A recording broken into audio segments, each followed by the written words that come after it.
যারা ভালো খেলেছেন তাদের তো আলাদা একটা কনফিডেন্স থাকবে ডেফিনেটলি। যে কোনো লেভেলই আপনি রান করেন এটা আপনাকে কনফিডেন্স দেবে, রান করা, উইকেট নেওয়া।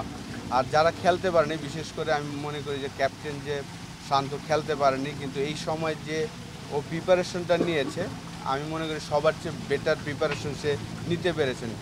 যদি বলেন কেন, আপনি যদি দেখেন যে মাহমুদুল্লাহ যখন ওয়ার্ল্ড কাপে গেল 2023 ওয়ার্ল্ড কাপে, তার আগে কিন্তু 3টা সিরিজ সে খেলেনি। ওই সময় সে একা একা প্রিপারেশন নিয়েছিলেন এবং বেস্ট পারফরমেন্সটা সে করেছেন। তো শান্তর জন্য আমি মনে করি যে অনেকে হয়তোবা ভাবছেন যে শান্ত খেলতে পারেনি, হয়তোবা কী হবে, কিন্তু আমি মনে করি যে সবচেয়ে ভালো সে পারফরমেন্স করতে পারবে এই চ্যাম্পিয়ন্স ট্রফিতে। কারণ এই সময়টা সে ইন্ডিভিজুয়াল ট্রেনিং করতে পেরেছেন। 50 ওভার খেলার জন্য যেভাবে প্রিপারেশন নেওয়া উচিত সেই প্রিপারেশনটা সে নিতে পেরেছেন। ফিটনেস বলেন, স্কিল বলেন, এই জায়গাটাতে যারা ভালো খেলেনি তাদের জন্য যেই সময়টা আছে এই সময়টা আমি মনে করি যে তারা যদি ক্রিকেটটা তো আসলে পুরো মেন্টাল গেম, আপনি যদি মেন্টালি প্রিপেয়ার্ড হন তাহলেই আমি মনে করি যে ভালো কিছু করা সম্ভব।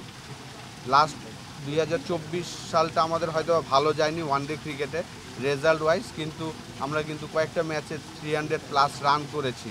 সেই জিনিসটা অবশ্যই আমাদের প্লেয়ারদের একটা কনফিডেন্স দেবে। আপনি যদি রিসেন্টলি খেলা দেখেন নিউজিল্যান্ড এবং পাকিস্তানের, সেখানেও কিন্তু নিউজিল্যান্ড 300+ রান করেছেন।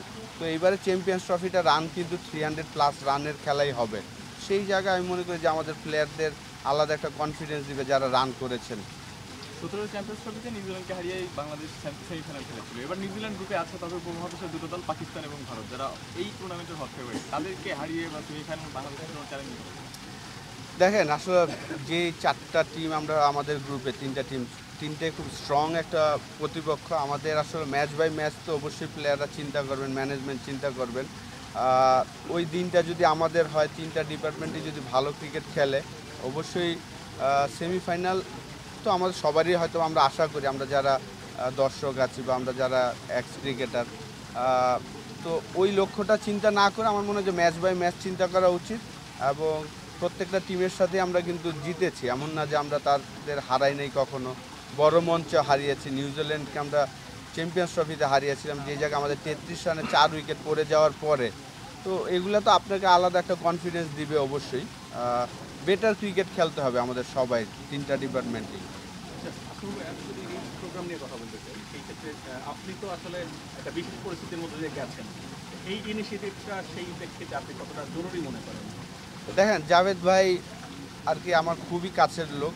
ওই সময়টায় উনি আমাকে প্রচুর সাপোর্ট করেছিলেন যখন আমি নিষেধাজ্ঞায় গিয়েছিলাম, যখন আমি স্বীকার করেছিলাম। প্রথম পার্সন যে উনি আমার বাসায় এসে আমাকে প্রচুর হেল্প করেছিলেন। তো সবসময় আমি যখন একদম শুরুতে বাংলাদেশ টিমের সুযোগ পেয়েছি, আমার সবসময় আমার ফ্রেন্ড ওনারাই, সুমন ভাই, জাভেদ ভাই, শান্ত ভাই বলেন, রফিক ভাই, সব সিনিয়ররা আমার খুব ক্লোজ মানুষ।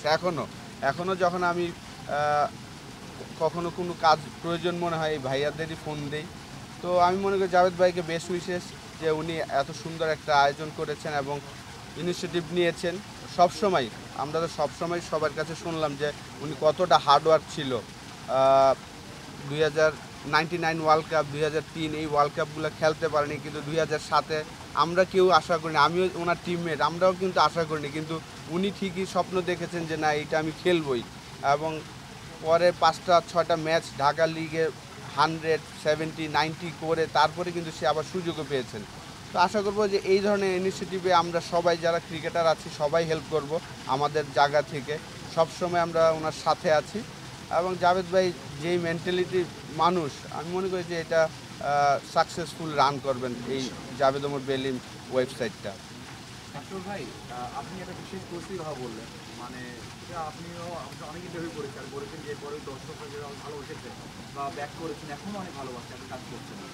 এবার অনেক এলিগেশন আছে, যদি এমনটা হয়েই থাকে, যদি একটা ঘটনা ঘটেই থাকে, তার কি সুষ্ঠু বিচার বা কিছু হওয়া উচিত মনে করেন? অনেক প্রশ্ন উঠেছে, অনেক কথা হয়েছে যে এবার হয়তো ফিক্সিং নিয়ে কিছু ঘটেছে, এইগুলো ভাবছেন এই প্রোগ্রামে। আচ্ছা, যাই ভাই একটা প্রশ্ন, যাই ভাই যেটা বিপিএল নিয়ে কোশ্চেন রয়েছে, চ্যাম্পিয়ন্স ট্রফিতে ব্যাটারদের হয়তো আক্রমণে বুঝিয়ে বলি যে যারা ভালো করেননি তাদের জন্য ভালো করতে হবে, মেন্টালি স্ট্রং থাকবে। আপনি কি মনে করেন যে এরকম ব্যাটিং সেট আপ নিয়ে ভালো উইকেটে খেলেছে, এভাবে হয়তো আশা করা যায় ব্যাটসম্যানদের? আপনার পরামর্শ কি? দেখেন বরাবরই আমাদের বাংলাদেশ টিম অলওয়েজ আমরা ভালো মন্দ খেলেছি, চ্যালেঞ্জ। আর এই জায়গাটায় ব্যাটিং নিয়ে আমি মনে হয় না এই পাকিস্তান মানে চ্যাম্পিয়ন ওয়ারিড থাকবে কেন তক্তা উইকেটে বলি খুব ভালো উইকেট হবে। সবচেয়ে বড় চ্যালেঞ্জ আমার কাছে মানে বোলারদের ক্ষেত্রে আপনি যদি দেখেন ওয়েস্ট ইন্ডিজে আমরা একদম তক্তা উইকেট পেয়েছি, আমরা টপ রান করেছি কিন্তু আমরা অনায়াসে হেরে গিয়েছি। বাট আমার মানে ব্যাটিং নিয়ে এই সিরিজ এত ভোগাবে না, বাট বলিংটা খুব চ্যালেঞ্জিং হবে আমার কাছে মনে হয়। কারণ বরাবরই পাকিস্তানে অনেকবার ট্যুর করেছি, তো এখানে কিন্তু ব্যাটিং স্বর্গ ওই হিসাবে, ঠিক আছে, স্পেশালি লাহোরের ওই পিচগুলো। তো বলিংটা বেশি চ্যালেঞ্জ হবে, ওটা নিয়ে আমরা তো ওয়ারিড না। আপনাকে অলওয়েজ স্বপ্ন দেখতেই হবে ভালো খেলার জন্য, কারণ আমরা এখনও 1 নম্বর দল হইনি বা 2 নম্বর দল হয়নি, আমরা অলওয়েজ এভাবে স্ট্রাগলিং করে খেলেছি। আমার বিশ্বাস যে এটা সবচেয়ে ইম্পর্টেন্ট হচ্ছে প্লেয়াররা কীভাবে চিন্তা করছে। আমরা যতই বলি গণমাধ্যম মোটিভেটার বা কোচ, এটা ইম্পর্টেন্ট না, ইম্পর্টেন্ট হচ্ছে প্লেয়ার তাকে কীভাবে মোটিভ করে সে কীভাবে এক্সিট করবে। আর যেহেতু আমার বিশ্বাস এটা আমার একটা পরামর্শ থাকবে যে তারা ব্যাটিং নিয়ে আমার মনে ব্যাটে বল আসবে, ব্যাটিংয়ে তো ওয়ারি করার কিছু নাই। যদি আপনি আমাদের এনসিএল দেখেন, আমাদের বিপিএল দেখেন, প্লেয়াররা অনায়াসে স্ট্রোক খেলেছে, প্রচুর আগে যে ছক্কা মেরেছে, ওটা ওয়ারিড হবে না। ওয়ারিড হবে কোন স্লটে বলিংটা খুব চ্যালেঞ্জিং হবে এই চ্যাম্পিয়ন্স ট্রফিতে। সুমন ভাই একটা প্রশ্ন ছিল। সুমন ভাই, in the death over will Bangladesh miss Hasan Mahmud? Hasan Mahmud এবার বিপিএলে ডেথ ওভারে যে ইয়র্কারগুলি করেছেন like 90% perfect. Definitely I think is a wonderful বলার, নট অনলি ডেথ ওভার। আপনার নতুন বলে বলেন, মাঝখানে বলেন, ওর অ্যাবিলিটি আছে উইকেট নেওয়ার এবং সিম বোলিং করে থাকেন। এবং যেটা জাভেদও বললেন যে আমরা সবাই জানি এবার উইকেটগুলি চ্যালেঞ্জিং হবে এবং আমাদের হয়তো 300 রানে খেলা খেলতে হবে। অন্য প্রতিপক্ষগুলি এমনই খেলা খেলবো। হাসান মাহমুদকে মিস করবে কিনা আমি হয়তো মিস করবো, বাট আমরা যাদের নিয়ে যাচ্ছি তারাও যে খুব বেশি খারাপ তা কিন্তু বলবো না। বিকজ বাংলাদেশ আসলে আমাদের যদি পেস বোলিং ডিপার্টমেন্ট দেখি, আপনি কিন্তু বলবেন না যে কারোর সাথে পার্থক্য 20-15, এবার 19-19-20 এমন।